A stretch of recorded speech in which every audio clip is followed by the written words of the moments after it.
Hey everybody, welcome to yet another World of Tanks replay, this time by Steel Iron, platooned up with Zanzibar and XEAFS. Ended up on D-Day, or Overlord.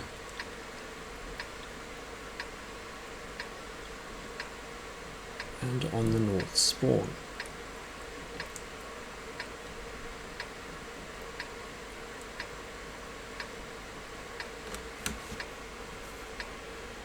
This game is a very good example of just what the IS-7 is capable of.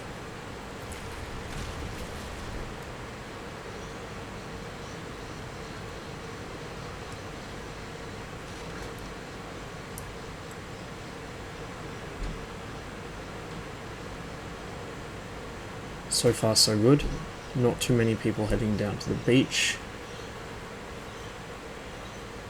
Steel Iron heads towards the centre of the map, while Zanzibar and Exia head out towards the east. And the friendly AMX-13 scouts the beach to make sure that there's nothing hiding in the water, I guess. I don't know what the point of scouting the beach is, considering there's no camouflage there and anybody who's coming down there is going to be spotted easily by anything, but oh well, bads will be bads. Looks like the Patton's headed down there as well, but as long as it's only one medium, there's not too much of a problem there. In fact, the enemy have sent tanks to the beach, an IS-7 and an E5 have just been spotted down there. Now the best option for the Patton here is to just pull back off the beach if you can and head back to high ground, wait for those guys to try and leave the beach through one of the two available exit ramps, and then just permatrack them at the top of it. Of course, the Patton is not going to do that because he's bad. Meanwhile, a third tank has been spotted down there as well. Steel Iron begins to head more towards the east to help out his platoon mates. Gets a shot into the side of the 215's turret. The enemy Waffenträger is spotted, but he doesn't have a shot. And there's now an E50 on his right side.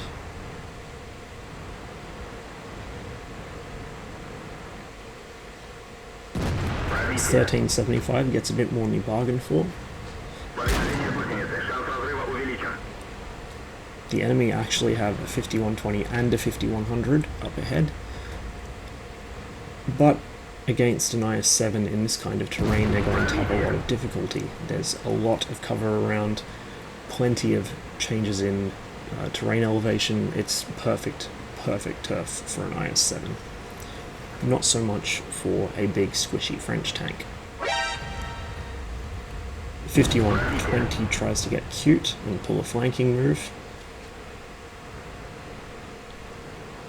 Now, I'd be willing to bet that he actually couldn't depress his gun there enough to hit Steel Iron when he was tracked.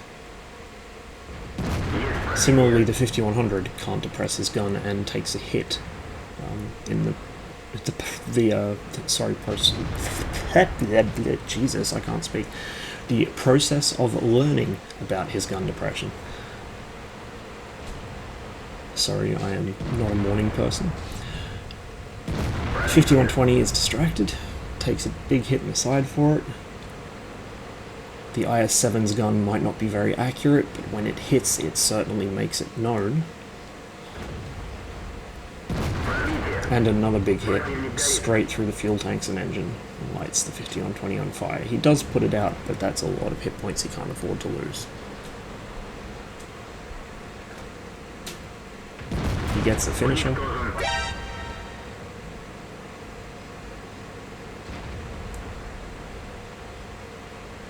And then turns around, noticing that the IS-7 and E5 are pushing on the friendly cap. Now there is a Pershing, a 103 and a Conway there, all of which could potentially defend the base, but never trust puppies to defend the base.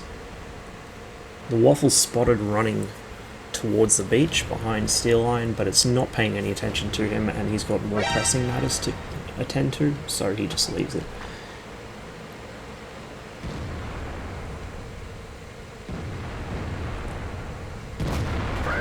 Gets a good shot into the Charioteer there.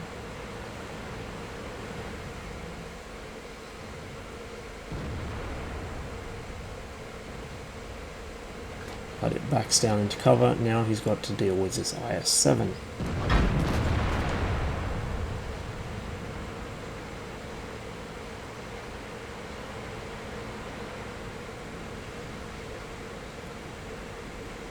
Pershing goes down.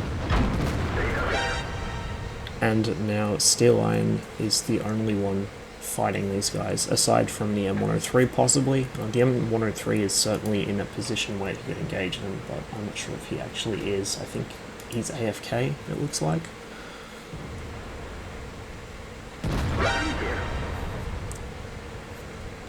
Either way, Steel Iron takes a position behind this bunker to give himself some protection and force the enemy tanks to pull out around a corner, which they are doing one at a time, giving him a perfect opportunity to get shots in without exposing too much of his own tank.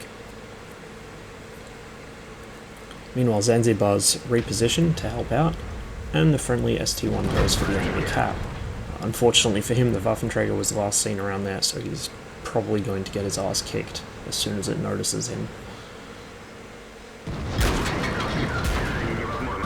Things are looking pretty grim for Steel Iron here. He just lost a lot of hit points very quickly. But all of these tanks he's fighting are getting quite low on health, and he does have a JP 100 in support. JT goes down to Zanzibar's JP 100. The IS-7 is now very, very low on hit points, as is the E5, and the Charioteer is about to be the moment he pops around that corner. That wasn't a very smart life choice.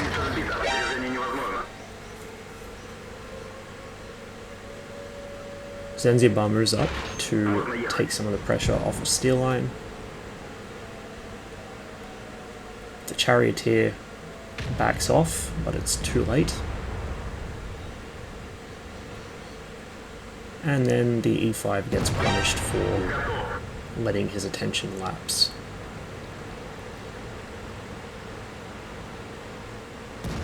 The IS-7 gets a shell through, I'm going to guess, through Steel Iron's lower plate there. It's really the only place it could have penned him, and yep, sure enough, 3 big shell holes in the lower plate. Now, our 2 heroes have got to deal with the JP-100. Sorry, not the JP, the Waffenträger E100, my bad, who was last seen at 1400 hit points, roughly. Now, potentially, because Zanzibar's only got 1300 hit points, and Steel Iron's down to 81 hit points, theoretically, the Waffenträger killed both of them in a single clip. And that's even if he misses or bounces a shell or two. So this is a very dangerous situation for them. Although it might look like they've got this on the home straight now, it could still go very much either way.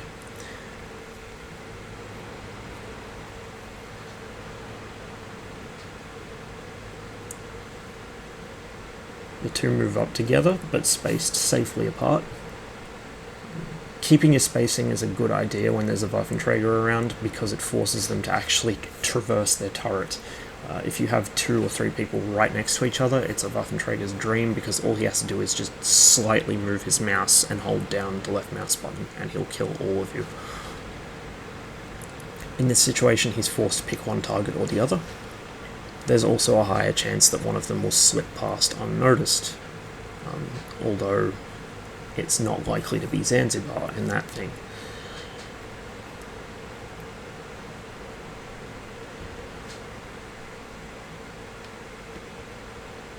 Steel Iron moves up behind these bushes, hoping to have at least some camouflage. And there's the Waffenträger. He notices that it's turning its gun towards him, so he fires a quick shot and then backs off. Its first shot bounces, and then Zanzibar engages it.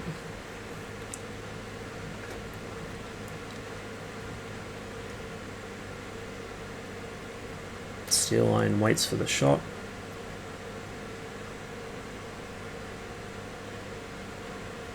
patience is key. It's behind cover at the moment, but it begins to back out, and down it goes. 10 kills to their platoon, 9 kills between Zanzibar and Steel Lion, and a hell of a carry. It's a brilliant example of just what the IS-7 does best, brawling at close range and bouncing shots that nothing else would reasonably bounce, and a good demonstration of why map awareness is important. Had Steel Line not been paying attention, those tanks that came up the beach ramps would have shot him in the back and killed him, much like they did to the rest of his team. Anyway, I hope you enjoyed the video, thank you very much for watching, and as ever, I'll see you on the next one.